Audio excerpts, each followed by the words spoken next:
If there was one thing that I wanted everybody to know about happiness, this would be it. But before I get into that, welcome to this thing that we call the Golden Pause. This is episode 8, if you can believe it. I believe it, yes. And it's a little bit after 8 p.m. I had a little bit of technical issues, but I've resolved them all, so we can go straight ahead. In this thing that we call the Golden Pause, we like to talk about consciousness, happiness, creating change, and like a whole lot more. And we do that through the filter and perspective of hypnosis with me, Lucas, a clinical hypnotherapist. And our aim is to train your whole being to be a calmer, happier you. And so whether you're watching this on replay or you're watching here live, we are so happy that you are here with us talking about happiness. Actually, one more thing. Would you like to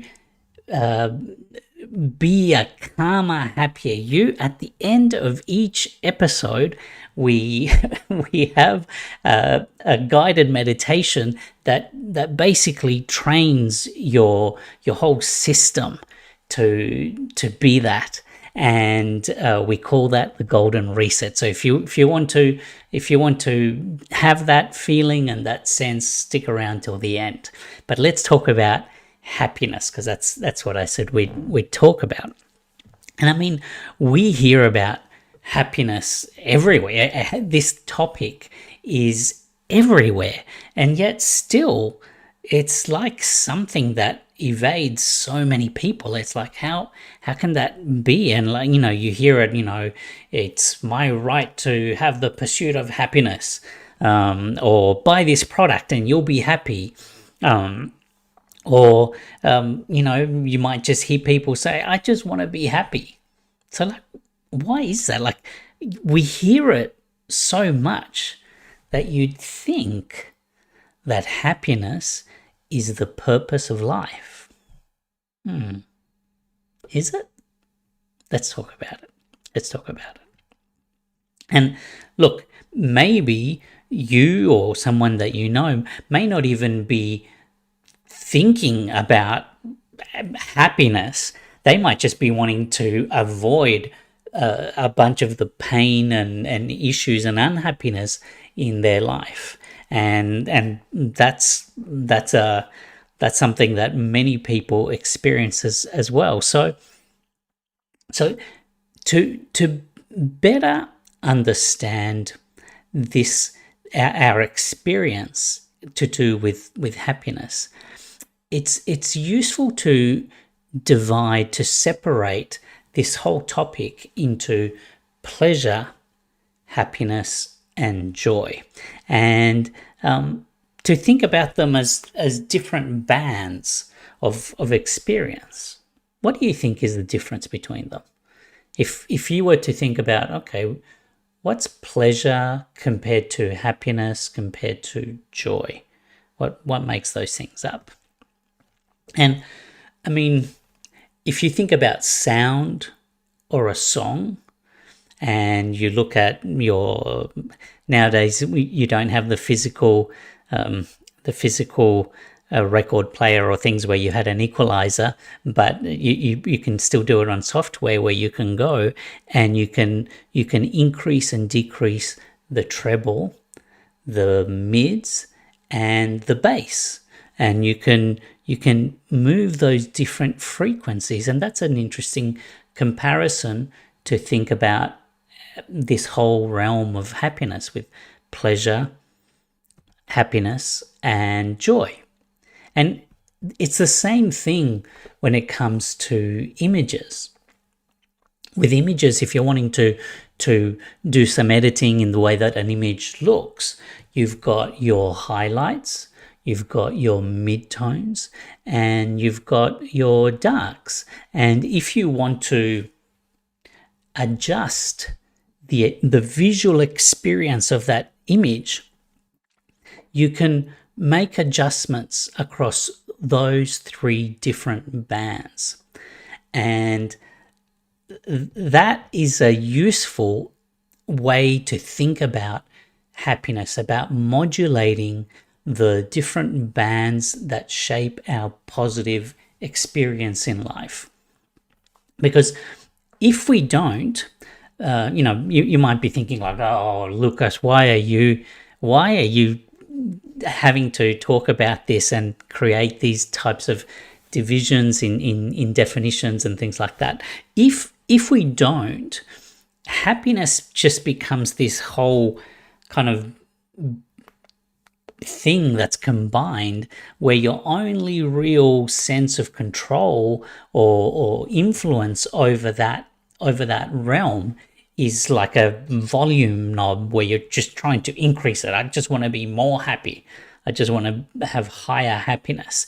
And that doesn't give you a lot of tools to interact into this realm so that you can better shape your positive experience of life and the world. And so it's useful to instead of thinking of just more, to think of what's the right mix of pleasure, happiness, and joy, and how do we adjust these. So let's talk about that. So it's easy to think, okay, I want to increase my pleasure so that then I'll be happy, and then my happiness will increase, and then I'll have joy, and that will be like fulfillment. But that's like that's not how it works. It's not how it works, and it's not having more, and it doesn't work in a step fashion where increased pleasure doesn't lead to more happiness, and more happiness doesn't lead to more joy. The three are kind of like parallel frequencies or bands that interact with each other for sure, but it's not just like a increase, and that's how you go up that experience. So let's break those down so that we can start to think about that in a useful way. So the first is pleasure, and we all like pleasure. I like it, but it's definitely the main purpose of pleasure is for it to be like a reward mechanism. It's the thing inside of us that says this feels good. And you can think of it, some of the things that bring people pleasure. It might be food, might be alcohol, there might be sex or sexual pleasure, there could be laughter, different types of escapes or sensations. But in essence, pleasure is temporary. It tends to be short-lived. It doesn't sort of keep going for forever, or even a long period of time even. And it's habituating, which means that if you pursue one area of pleasure, you kind of need more over time, kind of like a drug. And so it isn't a solution to long-term happiness. And pleasure, the way to think about it, the most useful way to think about it is that it is a reward mechanism to create feedback loops in your life to the patterns in your life. So pleasure is there to encourage you to continue a particular pattern in your life. And so we need to be careful and think about how we use pleasure in our life so that we encourage the right patterns in our life. Okay, so that's pleasure. Let's talk about happiness. Happiness is it's like the outcome or the evaluation that we make about the patterns of our life, what's happening in our life. And it's an evaluation where basically it's comparing what those patterns are against our expectations of what should be happening, what the patterns should be happening. And so this sense of having an expectation and seeing what the patterns in our lives produce, and that comparison, that is what we call happiness. And so you can see how if someone is unhappy and they go and pursue pleasure to try to increase their happiness, how that is going to produce problems in their lives, because at the core of happiness is this interaction between your own expectations of what should be, how it should be in your life, versus the patterns that you're seeing. And so if you're not addressing the patterns and you're going towards pleasure to try to find happiness, you're going to create like a spiral downwards. You're going to be rewarding and encouraging patterns that are not going to be useful to you. And basically, if pleasure says this feels good to me now, happiness says the patterns in my life are going well against my expectations. That's what happiness actually is saying. If you are unhappy, there's something about the patterns in your life or your expectations, the interaction of those two things, that's not lining up. Okay, let's now talk about joy, and then we'll talk about how they interact, or how we can play with those two to basically help us in life. So joy is more of a state of being. It's like the sense of awareness and connection to our own identity, to others, to the universe in which we live, and even to God, to that higher being. And this state of being is full of meaning. It's got this sense of meaning and purpose, and it just transcends circumstances. It doesn't, with joy, once you've got that awareness of your place in the universe and why you are here and how you connect to the world around you and the people around you, and how that can be done in a meaningful way, the circumstances and the patterns in your life,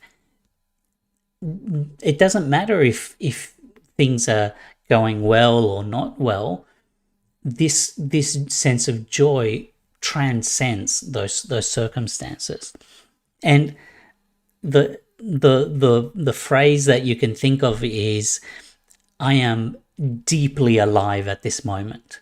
And so joy can both be cultivated, or it can be maybe discovered or stumbled upon, like an aha moment when you have an experience that just gives you like this aha. So those are the three bands, and you can see how when you think about those three bands, it gives you more tools to influence and to interact with the positive experience in your life than just I want more happiness. Because if you're thinking of just more, then and we see it all the time, it'll be, oh, I just want more sex, more alcohol, more food, more escape. So let's talk about how people move in that happiness. So when you explore your own expectations of how things should be, and the patterns of your life and you see a mismatch, there's there's a few ways that you can move towards. One is the pleasure path, which is the path that most people go down, but it's the path that kind of keeps you in a loop of how things are, unless it's used in a specific way. So instead of pursuing pleasure to escape unhappiness, pleasure is there to be used as a reward mechanism for the right patterns in your life. So if you're at a place in life where there's an aspect where you're unhappy about, think about, how can I use the rewards, the pleasure, to encourage me to have a positive pattern. So let's say you find pleasure in escaping to your phone. Okay. Instead of just thinking like, oh, I need to stop going on the phone, one possibility is to think, I can link my phone time with a pattern that is going to be positive in my life. So it might be, I won't look at my phone until I have made my bed or cleaned up for the morning. And once you start to build that pattern, the pleasure is a feedback mechanism that says, yes, continue on this positive pattern. So that's how we can use pleasure to encourage the right patterns. But beyond that, we can think about, what are the patterns in our lives? Like, how aware am I of the patterns in my relationships, in my work, in my health? And when there's an area where you're unhappy, instead of going to pleasure, looking at what's the pattern here, discovering the pattern that you want to change is of much greater value for your overall happiness than just trying to escape to pleasure. And also being reasonable about the expectations that you have for yourself. Sometimes you see people who have got very unrealistic expectations of what they should be doing or what they should be achieving. And that is a lever that can be increased or decreased to match the right standing for their lives. And the last pattern to go, if you're finding a mismatch between your expectations and patterns in life, is to pursue joy. And that is to pursue a higher being of peace. And what the peace does is it opens up the awareness and the possibility of connection to the greater system in which you live and your place in it. And so in each of those areas, hypnosis and what we do in hypnosis plays a really interesting part, because when it comes to pleasure, we work with people to disconnect the pleasure points that they pursue and connect it to healthy patterns in their lives. So we work with clients to realign how they interact with their sources of pleasure so that it's connected to life-giving, positive patterns in their life. So that's one way that we use hypnosis.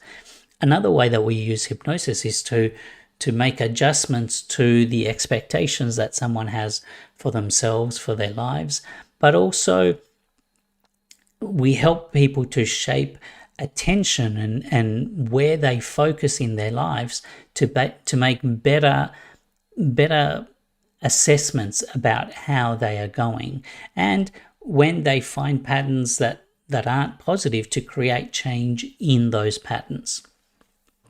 And lastly, hypnosis is useful for exploring and pursuing joy, because by quietening the mind, you create the space for someone to truly experience that moment of openness to their life, to who they're meant to be, to their purpose in this world. And so in each of those areas, hypnosis plays a really interesting part. What about you? I'd love to hear what you think about those three bands around positive experience in our lives, and if there's any things that didn't make sense or anything that you'd like to know more about, let me know.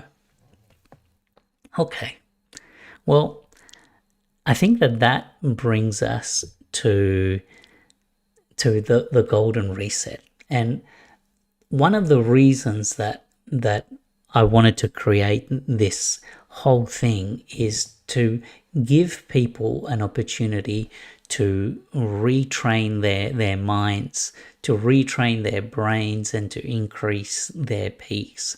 And this golden reset is about creating a pattern in your life where you keep coming back to a place of peace and quietness that allows you to see new perspectives, that opens the door to joy being possible in your life, to reconnect to your greater purpose for why you are here, because you are truly someone of value and you have a purpose here.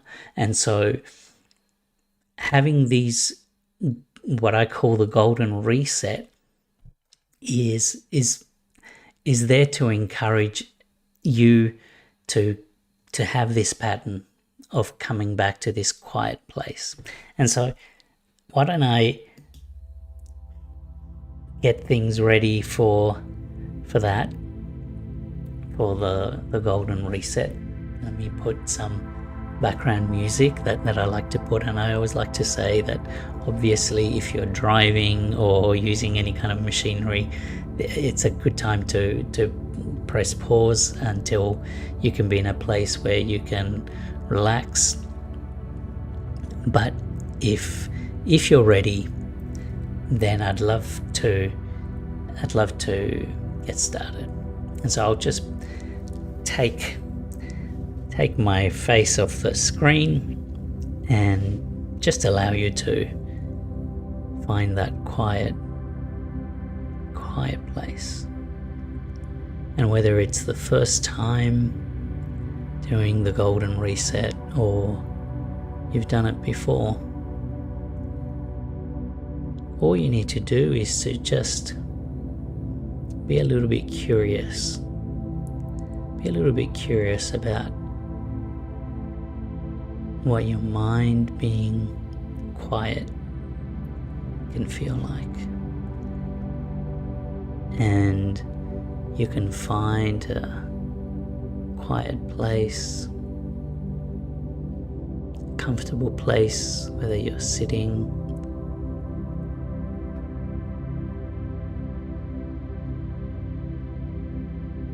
you can just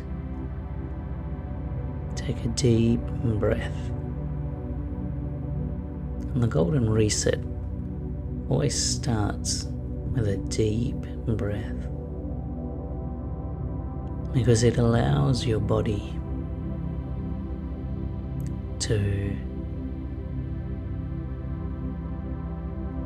start noticing.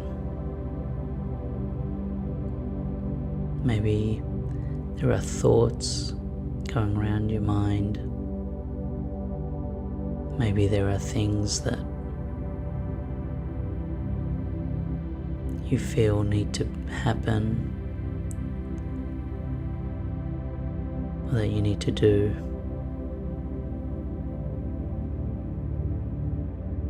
But a breath tells your body that just for a minute it's okay to pause. So as you breathe deeply in, notice how your chest and stomach expand. And if you're comfortable, you might like to close your eyes or not.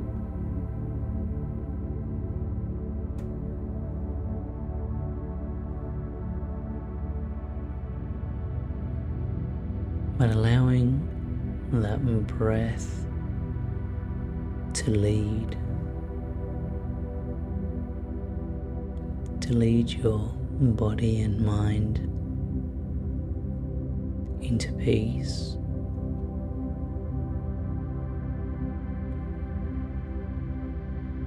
Allows you to just go that little bit deeper, where you can hear my voice, but it just allows you to be that little bit more relaxed and at peace. And it's like a relief in a way.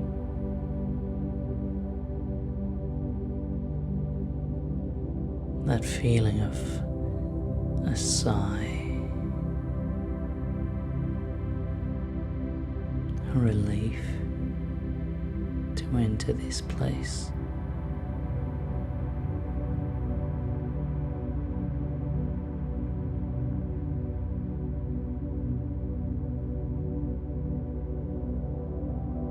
To be immersed in the quiet and allowing your heart and mind to come together and to enter a place of curiosity, of openness to the purpose to be revealed to you.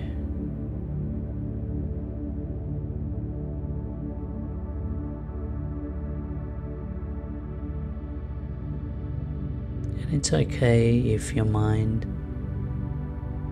starts to wander a little bit,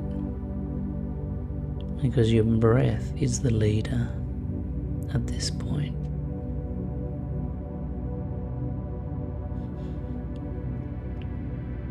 And a deep breath opens the door to peace in your life. And it's like your whole being is being trained and set up to learn to have peace. And the more that you enter into this place, the faster, the sooner, the quicker that you are able to enter into a deep, peaceful rest.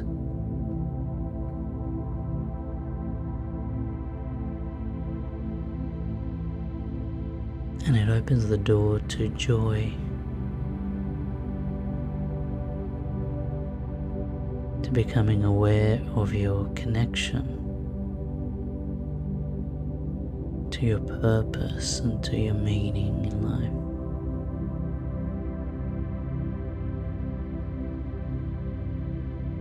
that you are connected to others and to this whole universe, and even to God.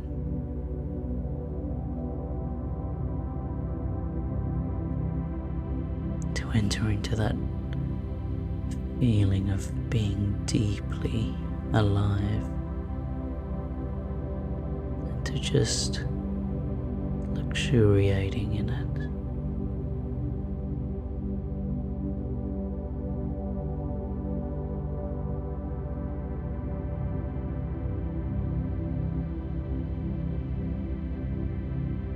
And it's good to just allow it to settle deeply into your body.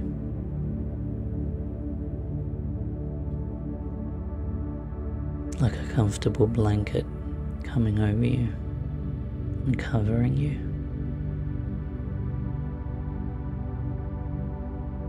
This peace and awareness.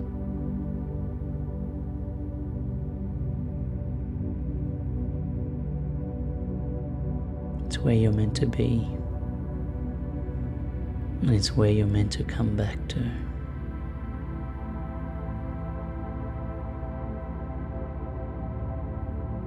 And it's such a pleasure to share this moment together. And it's a pleasure to walk with you for just this reset. And so now that the reset is complete, now is the time to be aware of your surroundings, to come back to that sense of being in your body and being aware of the things around you. But even as you do, that deep sense of peace and awareness to joy can remain.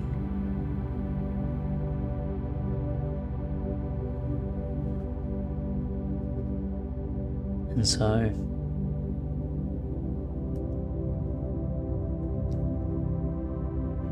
as that sense of peace remains with you, and as the golden reset is complete, I just want to say thank you for being part today. We go live at 8 p.m. Eastern Australian time every Monday and Thursday, although not this Thursday coming up because I will be away on a break. But next Monday we'll catch up again, and I'm so glad that we got to share this moment together, and I invite you to be part of it more often. This reset is a really powerful thing to train your body. But until next time, I hope you have a lovely week. We'll catch up soon.